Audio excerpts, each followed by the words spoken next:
Culture and Leadership Connections and Daily Greatness Planner have joined forces. I have been using the Daily Greatness Planner for 3 years now and can't imagine a week without it. A paper planner has a physically solid reassurance about it that I really need in this digital age of endless Zoom meetings and physical distancing. There are planner versions for every type of person, job, business, and lifestyle. They all help you achieve your goals and keep you accountable. Daily Greatness Planners feature a soft cover, stay open binding, paper that is such a pleasure to write on you can just hear it calling to you, multiple check-in tools, note pages, inspirational fill-in-the-blank questions, affirmations, and more. I love that it is offered in several countries, so you don't have to pay ridiculous shipping and duty fees. Even better, if you subscribe to the Daily Greatness tips when ordering your planner, you get 10% off your first order. To choose your planner and access your discount, go to shiftworkplace.com and click on Toolkits. Daily Greatness Planner will pop up right away. That is shiftworkplace.com, click on Toolkits, and you'll see Daily Greatness Planner and all the great options right in front of you. Enjoy!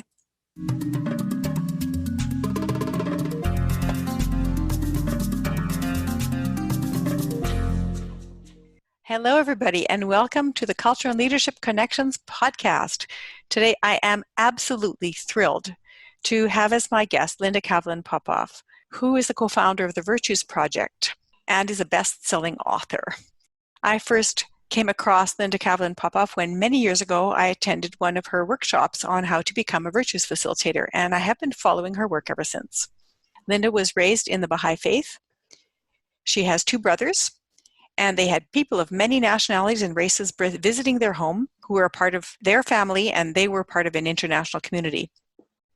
As a family, they grew up believing they were world citizens and were called to be of service to humanity. She later attended St. Louis University and Columbia University and became a psychiatric social worker, had a private practice, and developed programs for suicide prevention used in several cities. Linda was a cultural change consultant to organizations such as Arthur Young International and the U.S. Department of Health and Human Services. Later, she served as a hospice spiritual care director and continues to work in hospice to this day. In 1988, she founded the Virtues Project with her husband, Dr. Dan Popov, a pediatric clinical psychologist, and her brother, John Kavelin, a Disney Imagineer. And I cannot imagine a better trio than the 3 of them. That's why they came up with such an amazing, universally applicable project as the Virtues Project. They traveled throughout the world to share the project, and it is now in over 120 countries, sparking a revolution of kindness, integrity, and resilience. Linda Kavelin-Popov is the author of 7 books, including The Family Virtues Guide, with which she was featured on The Oprah Show and many other talk shows. Her forthcoming book is called Dreaming at the Crossroads. I can hardly wait till it's published so I can get my autographed copy. Linda has 2 sons and 5 grandchildren, and they live in Lana'i, Hawaii. She is a columnist and has been a columnist in local papers for a long time. She is a columnist for Lana'i Today, and her column is called Virtues in Paradise, which I also would love to read. Welcome, Linda, and thank you so much for taking the time to be part of our podcast. It's my pleasure, Marie. Thank you so much. That was the formal bio, but I'm sure you have something else that you could say about your life and yourself that would help our listeners to get to know you a little bit better. Well, I was thinking of how do you say who you are in a couple of sentences. And right now I'm an elder, and I would say that I'm a practical mystic because I have a very rich inner life, a very strong reflective practice of prayer and meditation. And that's how I make most of my, or all of my important decisions, including marrying my husband, Dan, including starting the Virtues Project. So I would say I'm a woman of prayer. I'm a seeker. I'm always seeking the teachable moments of my life. What do I need to learn? Because I think that life on earth is spiritual school. And I love being an author. I love writing. I feel very honored that people read my books. I'm a very happy woman. Had a wonderful adventure in service during my life. That's lovely. So you really caught my attention when you said you're practical mystic and that you have a rich inner life. I'll bet you there's a great story about how you use that rich inner life and practical mysticism to, or practicing mysticism. I'm not sure if I got that correctly. I said practical, and Practical. I did. I I'll think, explain that to you. yeah, maybe I was hoping you could explain that to me and then also maybe tell the story of how you met Dan and how you used being a practical mystic in that context, because that's pretty intriguing. All right, then I will. I love your questions, Marie. My purpose in life, as I've discovered it, is to make the sacred accessible in everyday life. All of my books tap into the great wisdom sources of the world, all the sacred texts, which is really the source of all the virtues. They are the fruits of the Spirit, they are the purpose of life, they are the qualities of the Creator, they are the attributes of the human soul and spirit. And so they're universally valued. And so how do you tap that mystical belief in the power of virtues and make it real in the lives of people that read one's books? And so a part of it is that for me personally, when I go deep inside, when I pray and reflect on a decision, I then, as soon as I have clarity, I take action. And that's the practical part. I act as if that prayer has been answered. And there's a scripture that says, as you act, you become a magnet attracting divine assistance. So I have found that to be incredibly true with the Virtues Project. And even when I met Dan, would you like to hear that story? I would love to hear that story.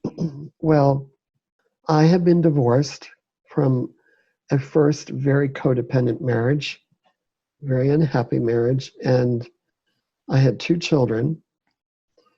And I really was leery about finding another partner.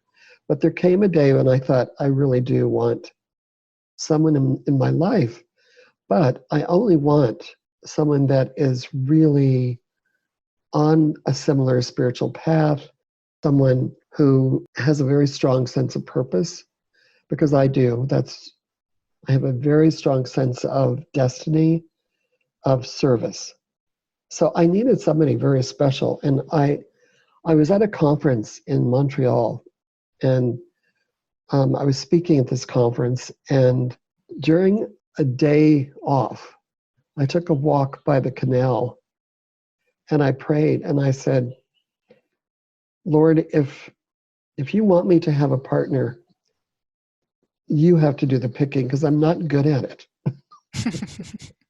And I said, I will practice chastity the rest of my life, or I will face my fears of a strong man. And that just came out. And I thought, really, Linda, is that what's going on here? The next day, I was flying to a different conference in a place called, ironically, Grand Junction, Colorado. That is ironic. Isn't it interesting?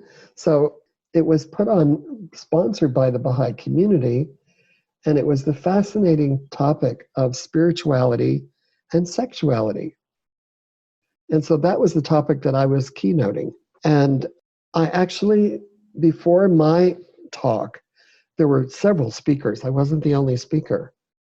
And I walked into a room, and here was this tall man holding forth about the importance of the equality of women and men. And I thought, my gosh, he really knows the topic. Who is that guy? He's really interesting. And then later in the day, I saw him in the audience when I was speaking about spirituality and sexuality. Then all these mystical things started happening, Marie. I would be here for 2 hours telling you all the synchronicities that occurred. So he ended up asking me to go to lunch with him, and we were talking about doing a project together. And it had to do with women in Africa. It was a whole different issue. Really not really, because it was about equality of women and men and how do you raise the status of women. And I noticed that he was sitting in front of me during a plenary session when there was a panel, and we weren't serving on the panel, we were just in the audience. And the chairs were independent chairs that were set up on a tile floor. And my chair started sliding toward him. And I looked around and I said, "Excuse me." And people behind me said, "We're not touching your chair." And it went from there. And so we kept meeting at different gatherings, even though he lived in Colorado. I lived on Hilton Head Island in South Carolina. And within 6 weeks, we were married because of all the synchronicities. Well, it sounds like you couldn't stop the magnetism between the two of you. Well, exactly. It was very magnetic. And then, of course, we ended up doing a project together that has lasted for over 30 years. That's amazing. That's a great story. And speaking of stories, that leads me into the question that I always ask people, which is, can you share a couple of incidents from your childhood that you believe made you into the person you are today? Maria, I was thinking about that. I know that one of the most defining moments of my life was when I was 5, and I was walking in a slow circle around our backyard, and I was praying, and I said, "God, when I grow up, please let me help people." So I'm sure that was the attraction to social work.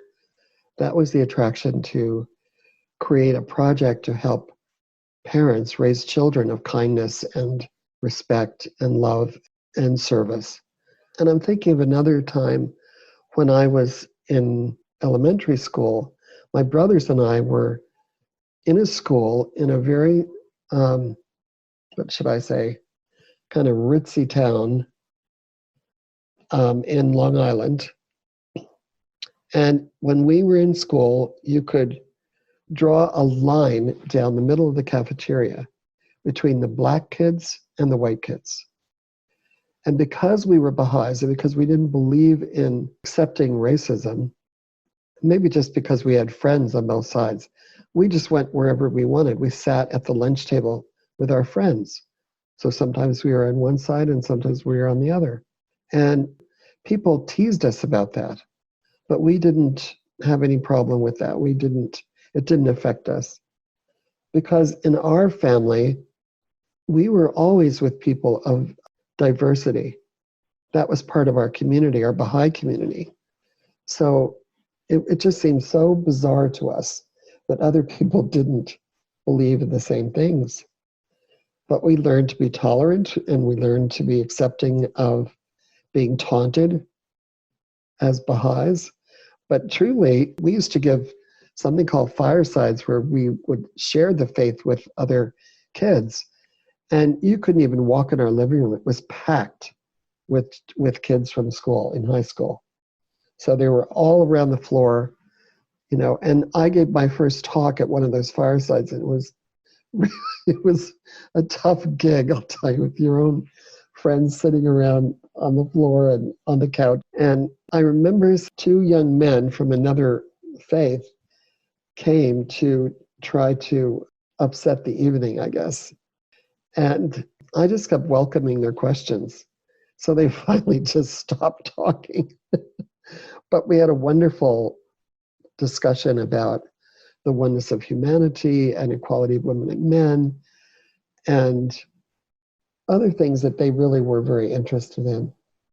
And the fact that the purpose of life, as all religions tell us, is to acquire the virtues. So how old were you when you gave that talk? I think I was 12. Wow, that's pretty impressive.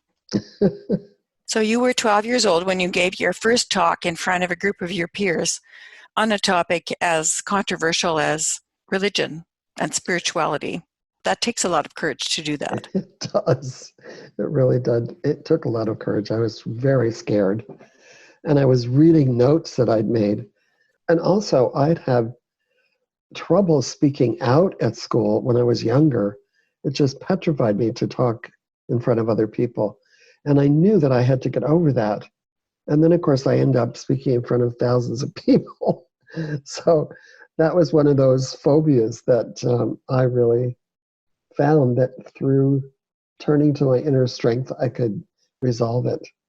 So the combination of self-awareness, noticing what you need and what you can do, and then the Yes. desire to realize your potential and this strong desire to help people together helped you to overcome fear and develop those latent talents. Yes, that's right. Those are two great incidents. Everybody's born into groups. So you talked about one group, which was the group of being in the Baha'i faith, and a second group, which was the group of your family. But there's also a nation, there's a race, there's a time in history. There are other things that are groups that we belong to, can also be hobbies or interests that we had. From those groups that you were born into, what would you say has most influenced your sense of culture? I honestly think that being in the Baha'i community influenced my sense of culture because I had a worldview which some of my peers did not have. And I had a best friend who's still my best friend. Her name is Evelyn, and she learned about our point of view, and it really has influenced her life tremendously. But I think also I was very aware of the race situation in the United States. And as a result of that, I very early on got involved in things that were to promote equity. You know, I was on boards of directors where I was the only white woman, white person, and everyone else was African American. So that became part of my community, is African Americans. And it was very important to me to do anything I could to eliminate the horrible effects of racism. And I read voraciously all the books, you know, that were out there, Malcolm X and all the others. So honestly speaking, I had problems with my mother. She had psychological issues, and the Baha'i community gave me a sense of being loved and that I was okay, which I didn't always get from my mom. And so it was more as if I were her mother. So I didn't get the mothering that I was craving, but I found it amongst the men and women in my Baha'i community, the older people who loved me and encouraged me. So that was a huge part of my life. I was very close to my father, but he was traveling a lot. And so he wasn't always there. So I would say, you know, for one thing, friendship is essential to me. I actually always have a circle of women. Right now I have a women's circle that I started on Lana'i, and it's been going for over a year, and the other women really love it as a haven and a safe place to share our authentic feelings and to be inspired by virtues and really share our wisdom with each other. So women is a big part of my community, always has been, and African Americans. But the Baha'i community was my basic foundation for feeling, what is my purpose? Who am I? Am I okay? Am I enough? And so they gave me a sense of worthiness. I think that's something that a lot of people who feel a deep sense of belonging to their faith, that they experience in terms of resiliency. When you look at the determinants of health and resiliency in difficult situations, it's having a sense of community around faith that helps many children overcome amazing odds in their lives. Yes, that's right. It certainly is. It sounds to me like that you made a very conscious and consistent choice to align yourself with African Americans and to find out what you could to be of service. That was something that you chose to do as you were growing up. And the thing is that after a while, they were choosing me. They would come to me and say, Linda, will you help us with this? Or would you, once they could read who I was, other people would come to me and ask me to participate in their work. And one time when they asked me to be chairwoman of a board, I said, why are you asking a white woman? Oh, Linda, just do it. Oh, goodness. You know what? I had another community when we lived on Salt Spring Island in British Columbia. We lived in Canada for about 30 years. And I became part of the Sisters of St. Anne. They would even call me Sister Linda because I just adored these women. They were very progressive nuns. Um, I became very good friends with Sister Judy Morin. And she and I, to this day, this is like 25 years later, are spiritual directors for one another. That's lovely. She's still in Victoria, British Columbia, and I'm in Hawaii, and we're still doing it on Zoom or on, some other platform.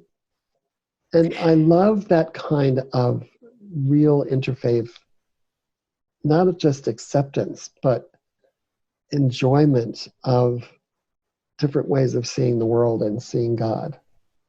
Although they're more similar than anybody probably knows. That was another conscious choice, but and I think also the sisterhood. And I have interviewed Yes. lots of women, but nobody so far has talked about the importance of sisterhood and seeking out a group of women around them. And the time I listened to Michelle Obama's book on audio, Yes. and she Yes. talks about that a lot, about the importance of sisterhood to giving her a sense of strength and security and infusing her with the hope and the courage to move forward. Absolutely. Another group that I became part of resulted from the fact that I gave women's retreats for years. And they were very powerful, intensive experiences for me and for the women. And one group asked me to come to them and gather the next summer without being the facilitator, just to be together. And that started a group called the She Bears. And we met every summer for over 20 years until I moved out of the country, moved out of North America. And we're starting to meet now on Zoom again, which is wonderful. But we were each other's story keepers. And it's very, very important to have sustainable relationships in your life where someone knows your story, they do not judge you, they support you, and they love you unconditionally. And we had several spiritual practices that were part of how we met together, including choosing virtues, doing a virtues pick and reading a virtue card aloud and saying how that spoke to us, and then honoring each other for the virtues we saw in one another. So, Pardon me, Linda. please. Please finish what you were saying, and then I have a question for you. Well, telling our story, this is what we did when we would circle. We would each take a turn sharing her story, what happened to me this year, how I am now, and the other women would just listen in silence. And at the end, we'd each receive virtues acknowledgments for what the other sisters saw in us. So that's a beautiful, beautiful process. And when you ask people, so what's your story? It's so interesting to see what they have to say. But in the case of this retreat, where you're bringing all these women together and they're all sharing their stories with each other, it offers up multitude opportunities for collaboration and solidarity and strength that you wouldn't have Yes. had if you wouldn't have heard those stories. Oftentimes people don't tell stories. It kind of reminds me of when I was working with a meat processing plant. There's all these issues with meat right now because of the pandemic that we're in. I was working with a bunch of supervisors in a meat processing plant, and I asked them, what's your story? And they'd been working together for between 10 and 20 years. So they'd known each other for a long time. There was only one person that had been there for a year or less. And they each told their story that the way they wanted to tell it. They took maybe about 5 minutes each, so it took a while to get through the group. But afterwards, people said they didn't know any of those things about each other. That here they've been working together for 10 to 20 years. Oh my goodness. And they did not know who they were really working with. Yeah. And this sense of, because they were all men, sense of brotherhood that emerged out of that was just Oh, yes. amazing, Oh, absolutely yes. amazing. And the trust that they had in each other and the tenderness that they showed to each other, which they were not doing previously, was really interesting. And it's so powerful when you see that amongst men, especially. Mm-hmm. I've actually done very in-depth healing retreats for First Nations men, for men who are struggling with alcoholism, who are in treatment facilities, and for just men in general. And it's just the first time I did one, I was absolutely shocked by the tenderness. I wasn't expecting that. So Mm-hmm. that showed me that I was holding a preconceived idea. But it is so important for people to circle up. You know, I recently wrote a column called Virtues in the Time of Corona, and I made it into a blog as well. And I talked about CPR, and it has to do with circle up, pace yourself, and also reach up for inspiration. But it's so essential to our souls to connect with other people, not just stand beside them all those years, but to really know, who is this person? So you provided them an experience of trust that they'd never experienced. I'm sure you changed the culture of that place to have more unity and more camaraderie. Well, maybe it did. I'm not sure because I couldn't see the results afterwards for much longer, but I have noticed that being a woman facilitator with a group of men often it seems to give permission to men to open up in ways they don't with the Yes, male facilitator. it's true. And I don't know if that's true for male facilitators and a group of women or not, but I have noticed that with men. And oftentimes men will say, I've never told this to anybody before, not even my wife. And it's not even that it's earth shattering. In fact, it's often something fairly mundane, but it was important for them to share it. Yes. This is great. I'm finding so many things I want to ask you questions about. I'm having trouble getting through my standard list of questions. One thing I think I should stay on the side with is to ask you to explain a little bit about the Virtues Project, because you've mentioned a few times. You've mentioned honoring with virtues, the Virtues Project, and also doing a Virtues Pick. And perhaps you could explain that to listeners who don't know what that is. Yes, I would love to. The Virtues Project started when my brother and my husband and I were asking ourselves, how can we be of greater service to the world? What project could we do as a family? My brother was getting tired of working as an Imagineer. He just wanted to be, as he said, of more direct service to humanity. And so he took what turned out to be a very long leave of absence and came to us in British Columbia, and we spent what we called our summer of discernment. What would be meaningful to the world? And we realized that because of Dan's work as a psychologist and my work as a psychiatric social worker, that there was tremendous violence by kids against themselves through suicide and against other children. So that was what inspired the idea. But what the Virtues Project is a set of 5 strategies for bringing virtues to life, personally, in our families, raising children, in our work environments, in our companies, in school, and in communities. So it's a pretty integrated community development approach that is used in communities in different parts of the world. Would you mind saying what those 5 strategies are? Oh, I'd love to. I love your questions. They're very perceptive and they help me really tell my story, Marie. Glad you like them. So, the first strategy is to speak the language of virtues because language shapes character. And the whole point of the language of virtues is to bring out the best in each other. The second is, which is very related, is recognize teachable moments. All throughout our lives, we have things that happen.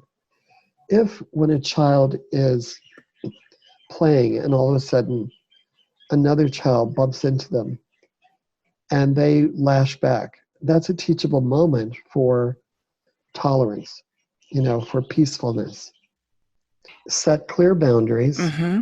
based on restorative justice. So setting clear boundaries is everything from how do you protect your health? How do you pace yourself so that you don't overdo or take on more than you want to do?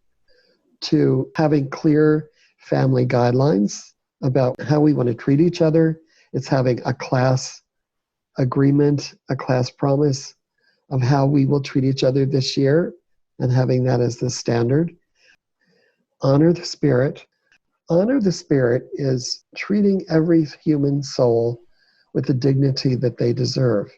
And it is also honoring our own spirit by nurturing our spirituality. Whatever our beliefs are, we all need a routine of reverence, a routine of reflection. So we have a lot of teachings about that in the Virtues Project. And offer companioning. To offer companioning or spiritual companioning is a whole approach to listening someone into their own clarity, helping a child to solve problems, helping another person to feel that they are not alone.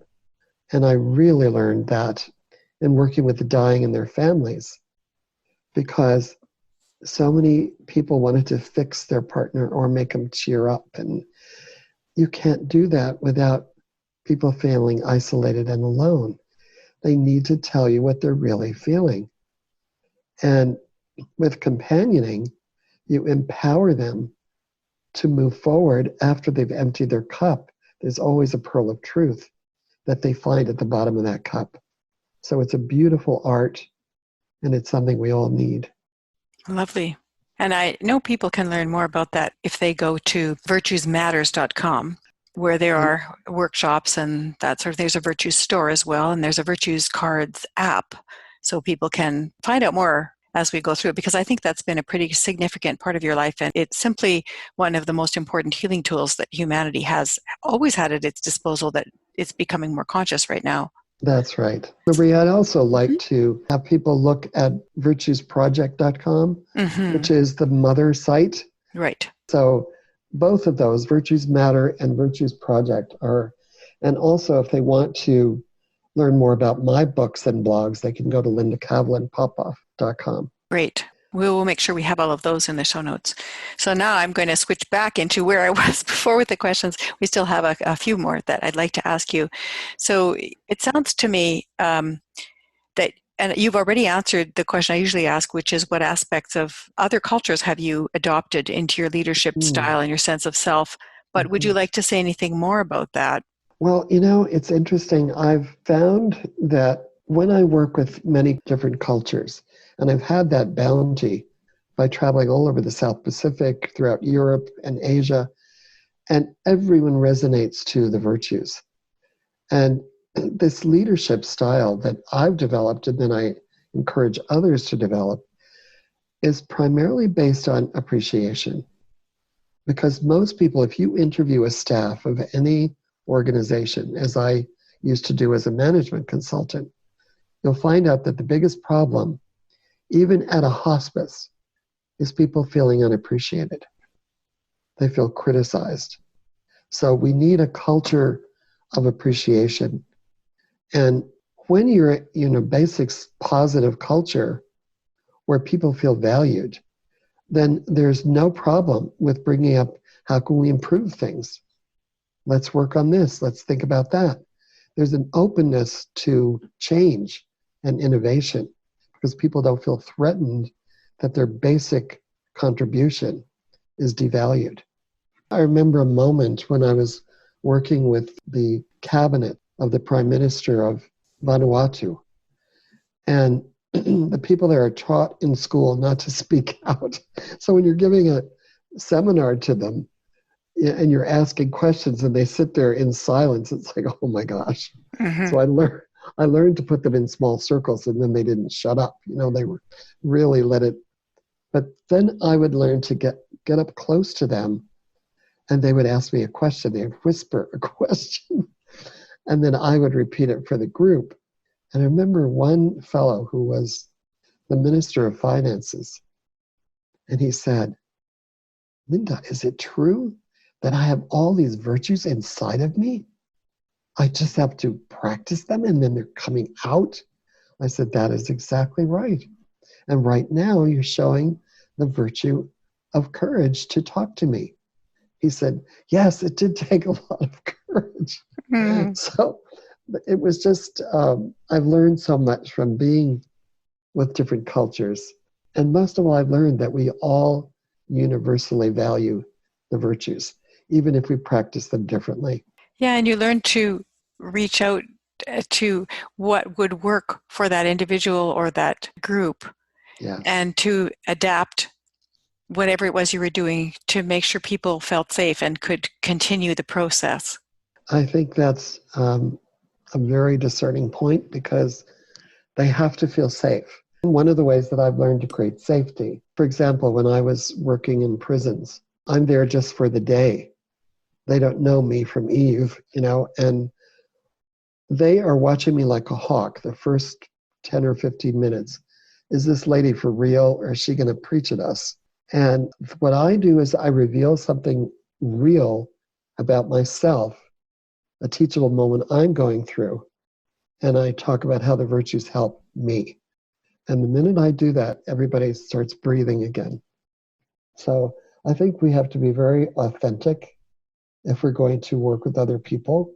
And that's the style that I use. I reveal myself and I listen. And I always draw them out. If they make a point, I want to know, what did that really mean? So, it's just so important. And it transcends every culture when you're kind and you're courteous and you're real, authentic. It does, but I think what you use culture for is, in your context, if I'm understanding correctly, is to inform the way people are telling you about how they need to feel safe. Then you respond by doing everything you can to create that climate of safety. Then it's easy for the universality of virtues to come out. But until Yeah, people feel that they have had their cultural safety parameters respected and acknowledged, it's difficult for them to go into that piece of that we all share. yes, exactly. I think trust is the first virtue that has to be paid attention to and Mm-hmm. has to be really created. I wanted to ask you, Linda, about temperament, because people are born with a temperament and then their personality develops depending on how they respond to the things around them and what they Hmm. choose to do. But there is that foundational temperament that is, the gifts that we bring into the world. So what would you say your temperament is? Because you seem to be, to me, you seem to be incredibly empathetic and aware of your own spiritual self, for sure. I'm just saying that if you were aware of your prayer life when you were 5 years old and you can still remember it, that's an amazing gift. But there must be more to it than that. Is there something about your temperament that you can tell me? I think you named it, actually. I have a multitude of, I have a lot of empathy.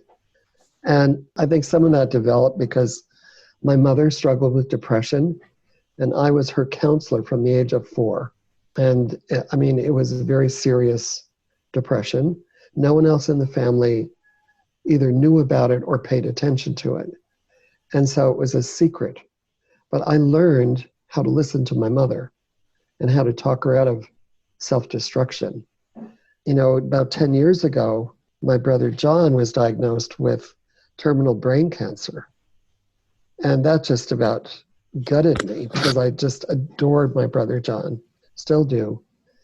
And he was a very best friend and my colleague as well. And at one point, I found his pain at the end unbearable. And he said to me, Linda, you and your damn empathy. he said, I have the pain, but you are the one suffering. He said, even in the pain, I can feel the hand of God. And it just calmed me right down. I thought, I can't stand the empathy anymore. And he just asked me to detach, just let it be. And he said, Linda, what you need is vitamin T. I said, what is that? He said, you need to trust. And this is like a week before he died. And he's telling me this. I mean, he was just the most amazing soul. No So kidding. Well, vitamin T, I love that. I'm going to steal that idea. I wrote a book about his passing and about how do we navigate the journey of loss and grief. And it's called Graceful Endings. And a lot of John's stories in there, including his humor, which he loved being funny. And so he had a whole new range of funny for death.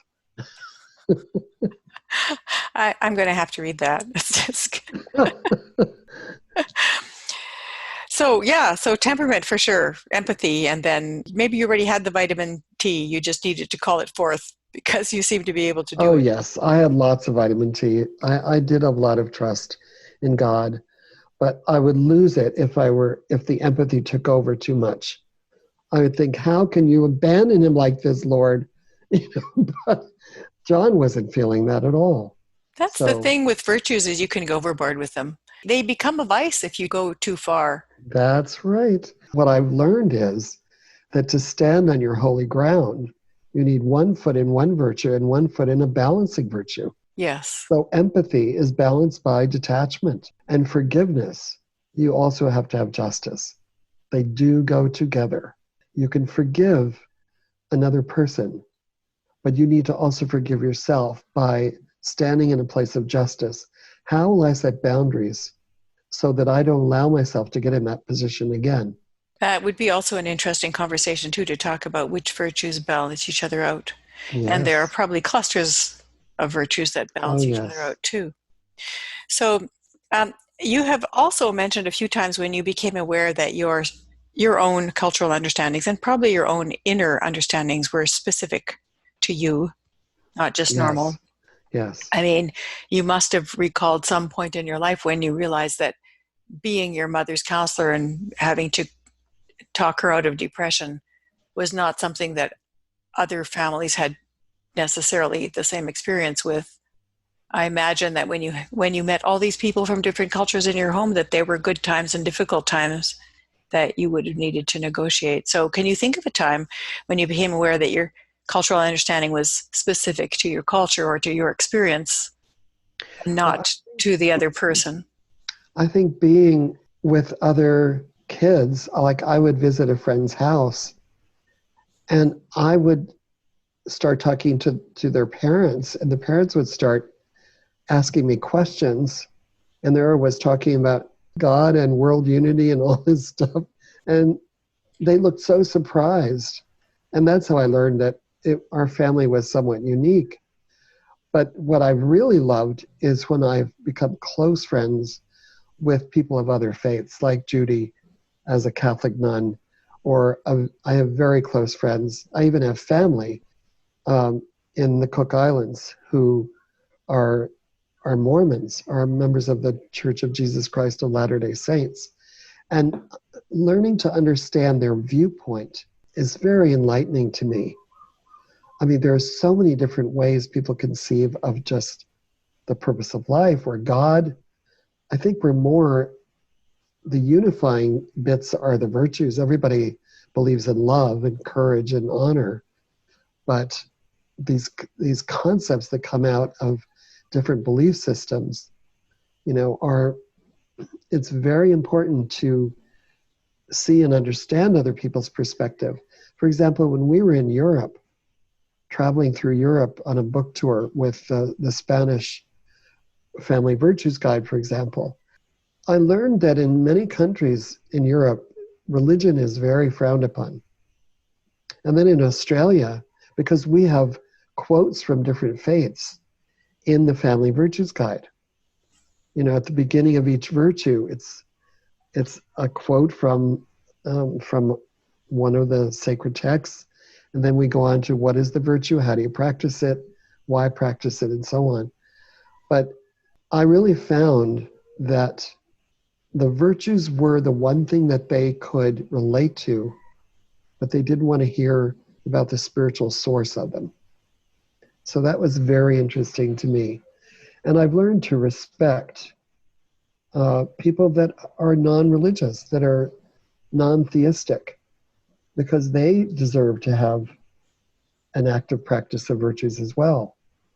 I think that in many people, when their belief system runs up against somebody else's belief system, react to it with defensiveness and anger or wanting to be right. And I would say that your response when you run up against something that is different from what you believe is to ask, oh, what's that like for you? Yes. And really to create a bridge of understanding and to be open to that, to whatever it is that that person is experiencing. It doesn't threaten you, does it? No, not at all. I just get curious instead of furious. Curious instead of furious. There's another quotable one. Feel free. So we're getting close to the end of the interview. It's been very rich with wonderful insights from you, and I'm so appreciative that you were willing to share all of that. And we're getting to the end, and I'm wondering if you were to give tips to somebody about how to work with you, what's the best way to bring out the best in Linda? What would you tell them? I would tell them that I thrive on mutuality. I don't want to be the only one listening. I don't want to be the only one talking. I want to be heard and understood, and I want to hear the other person and understand them. So it's so rare in my experience to have people with a balance of that. Very often I end up listening for an hour to someone talking and they haven't asked me a single question. So I need people to ask me questions. I love that. It shows that they are interested in what I really believe, what I really feel, who I really am. And so I think asking questions is a very important part of any trusting and enjoyable relationship. So it's a form of companioning in a way. I know I'm not by myself if someone is really interested in what I have to say. The other thing is, what I don't like the most is feeling misunderstood. You can disagree with me without any problem, but don't misquote me, don't misunderstand me, and don't assume that I'm saying something I'm not, or doing something that I didn't do. I mean, I'm sure that's a holdover from childhood, because I got blamed for a lot of things that the twin boys did, but it's more about, I guess, presence. It's so amazing to have an experience with someone who is truly present. And that's what I've had with you. Oh, why, thank you. That's a lovely compliment. It's, I think that if everybody learned to tell stories and to ask questions, it would be great. Yes, it would. To ask questions without assuming that you know the answer or that you're using the question to beat the other person over the head. Just ask the question and listen. Oh, and then to be able to tell a story is so important. Yes, it is. I often run And into for it people to be a real story. Yeah, I often run into people who have never told a story about anything in their lives, and just even relating an incident is almost impossible for them. Wow. Yeah, there's a lot in that we need to learn, but those two things would help us solve a lot of problems. Is there anything else you'd like to say?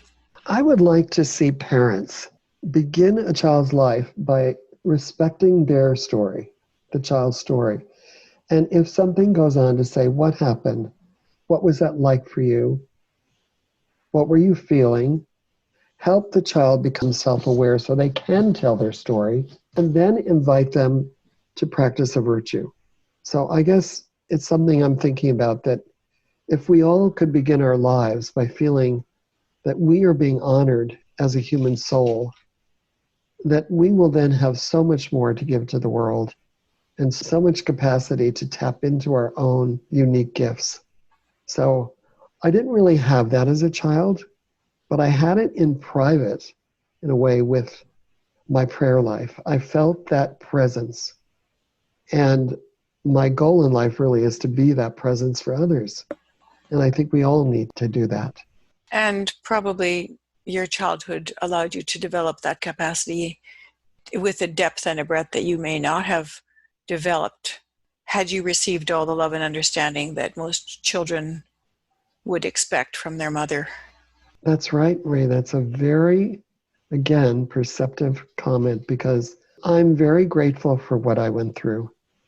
I'm grateful for my suffering, and I'm grateful for what I didn't have, because it made me much more aware of what other people needed, and it made me who I am. So at this point, I'm very thankful to my mother. I understand her better the older I get, and I look forward to meeting her again in the next world and being sisters with her. Yeah, I think every adversity we go through can turn into a strength. And I think that goes for the world right now, for all of us. Right. It's not post-traumatic stress, it's post-transformational stress. I like it. So I will share all of the things that you mentioned in the notes so that people can go to your website, they can go to your Facebook page, they can read your blog, they can look everything up that you've done and find your books. Where can they find your books? They can find them all on my website or on Amazon, but they're all in order on my website, so it's a better place to go. Okay. And then they can go and order them from Amazon. Well, thank you. It has really been wonderful to have you on the show, and I am certain that the listeners of the Culture and Leadership Connections podcast are going to just come away with so many gems and Thank be you able so to much, take Marie. them into their lives and their work and their families in new and wonderful ways. Thank you. Well, thank you. It was my pleasure.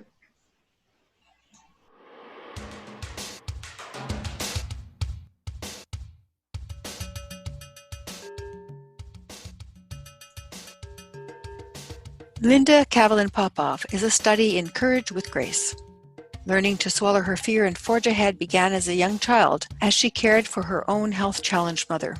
It manifested again at age 12 when she gave her first talk about the equality of women and men to a hostile audience that included heckling males, and continued as she pioneered new concepts and practices in social work, writing, and community development. Linda's belief in the Baha'i faith has guided her work around the world and caused her to champion and learn from cultural, indigenous, and racialized populations as she birthed the Virtues Project, now in 100+ countries around the world. I am honored to have interviewed such an accomplished and delightful woman and hope one day to grow up to be just like her. Check out the Virtues Project online and choose from the many books, card decks, posters, and programs you will find there. Thank you for listening, and may Culture and Leadership Connections continue to guide and inspire your day. This podcast would not be possible without the expertise of our Culture and Leadership Connections production team. A big thank you and shout out to Mike Kurlander for audio production and editing, to Malvika Kathpal for the show notes, Bernadette Guadiz for online web and social media management and promotions, Celine Bayogo for design, and Kirsten Hoyer for website and branding. Thank you so much. Hey, Culture and Leadership Connections podcast listeners. Do you love these insightful and moving interviews published twice monthly for your listening pleasure? You may not know that it costs between $300 and $500 per month to pay for our podcast episodes. Shocking, but true. Well, now you can help support this podcast by showing your love with a little skin in the game real money on the Patreon website. For as little as $5 or as much as $50 a month, you can contribute to keep Culture and Leadership Connections alive and healthy. Your donation is invaluable in helping us connect the hearts and minds of people across cultures and professions for happier and more humane workplaces. I know you will call on your inner generosity, knowing that your contribution is a practical demonstration of love and support. Check out the patreon.com/culture and leadership connections page to see what subscription level feels right for you, and find out about the special loyalty perks at each patron level. That's spelled Patreon, patreon.com/culture and leadership connections. Thank you for your generosity.